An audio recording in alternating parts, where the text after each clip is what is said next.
नमस्ते साथियों, सशक्त भारत से मैं डॉक्टर आर के वर्मा। आजकल आपने सुना होगा कि योगी जी का एक ऑर्डर है उत्तर प्रदेश में कि मुजफ्फरनगर और बाकी इलाकों में भी जहां से भी कांवड़िए निकलते हैं वहां पर जो ढाबे और दुकानें होती हैं, ठेले होते हैं, वहां पे जो ओनर्स हैं वो अपना नाम लिखें।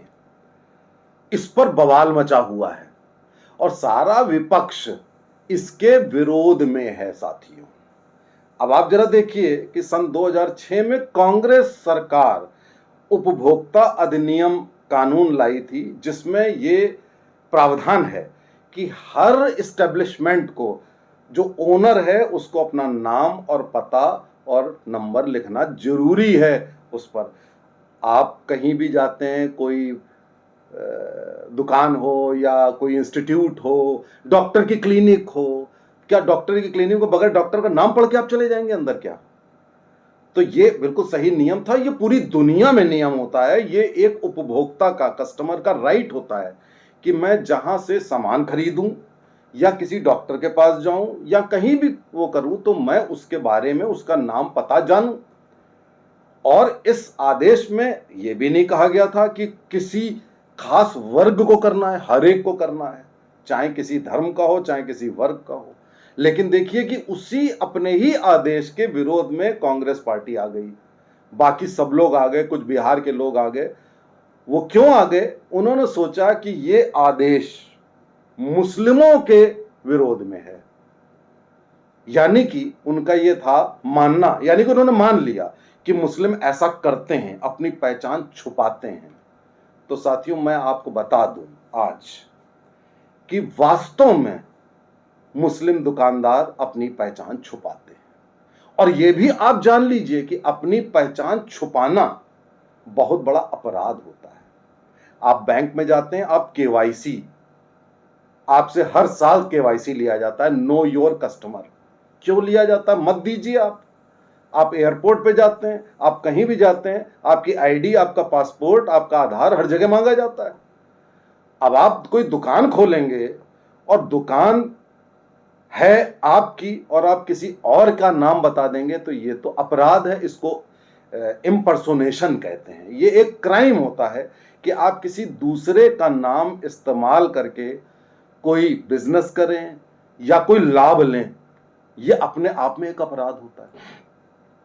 आप गन्ने के रस की दुकानें, हाईवे पे ढाबे, दुकानें, किसी शहर में भारत के आप चले जाइए, हर जगह ये धोखा आपको दिया जाता है कि ये भाई साहब भोले शंकर, ये माँ तेरा सहारा और ये फलाने शिव भंडार, पंडित जी, इस तरीके के नाम रख के अंदर क्या होता है ये बताने की आवश्यकता नहीं है। अब बवाल हो रहा है और बवाल में क्या हो रहा है कि ये वर्ग भी बवाल कर रहा है और विपक्ष भी बवाल कर रहा है। मेरी विनती है कि जब 2006 और उसके पहले से भी ये आदेश पारित है कि हर व्यक्ति को जो पब्लिक डीलिंग कर रहा है उसको अपना नाम पता बताना पड़ेगा, तो केंद्र और प्रदेश की सरकारों ने आज तक ये आदेश हर एक के लिए बाध्यता क्यों नहीं करी इस आदेश की?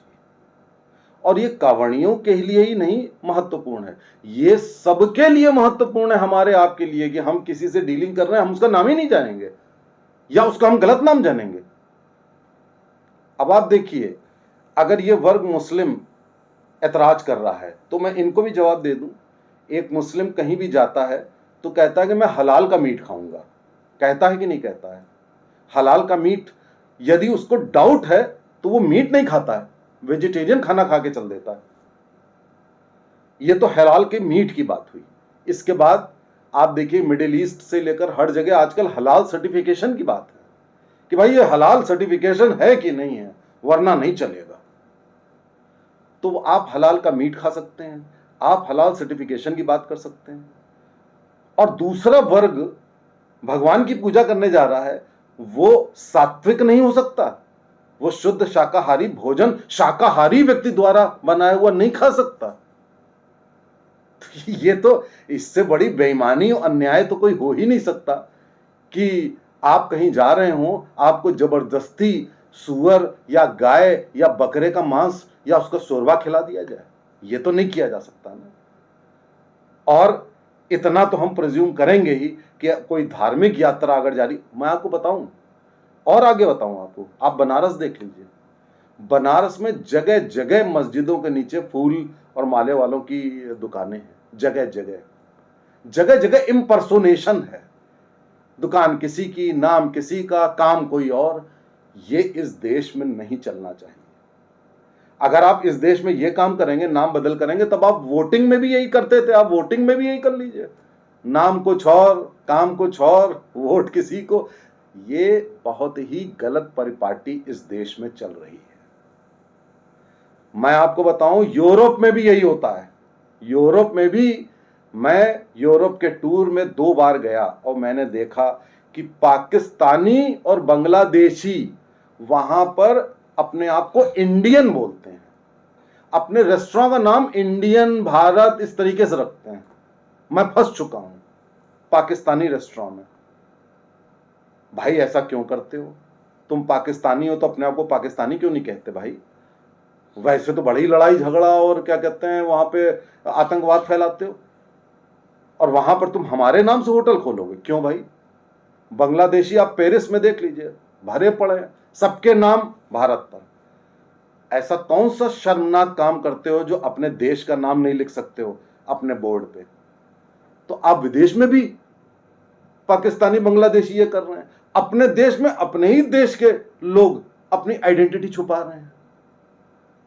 हमारी ये गलती है कि हमने ये पहले क्यों नहीं लागू किया। दूसरी गलती है, हमने हर एक के लिए क्यों नहीं लागू किया। तीसरी ये गलती है कि कोई भी व्यक्ति अगर वो इम्पर्सोनेशन जैसा क्राइम कर रहा है, यानी कि किसी दूसरे के नाम से अपना काम धंधा कर रहा है, उसको हमने दंडित क्यों नहीं किया, जेल क्यों नहीं भेजा?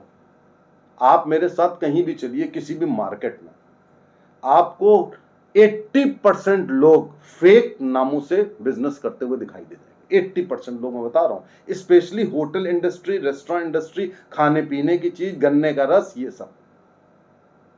तो ये इस तरीके का काम करोगे देश में भाई, और जब आप ही के द्वारा बनाया हुआ कानून लागू किया जाएगा तो आप ही विरोध करोगे कि ऐसा नहीं होना चाहिए। किसी ने नहीं कहा कि किसी वर्ग के खिलाफ है। हिंदू भी लिखे, मुस्लिम भी लिखे, क्रिश्चियन भी लिखे, सब लिखे। और अगर किसी को ऐतराज है तो सरकार को बड़े सख्त कदम उठाने होंगे, चाहे वो केंद्र की हो चाहे प्रदेश की हो। नमस्ते, जय हिंद, जय भारत।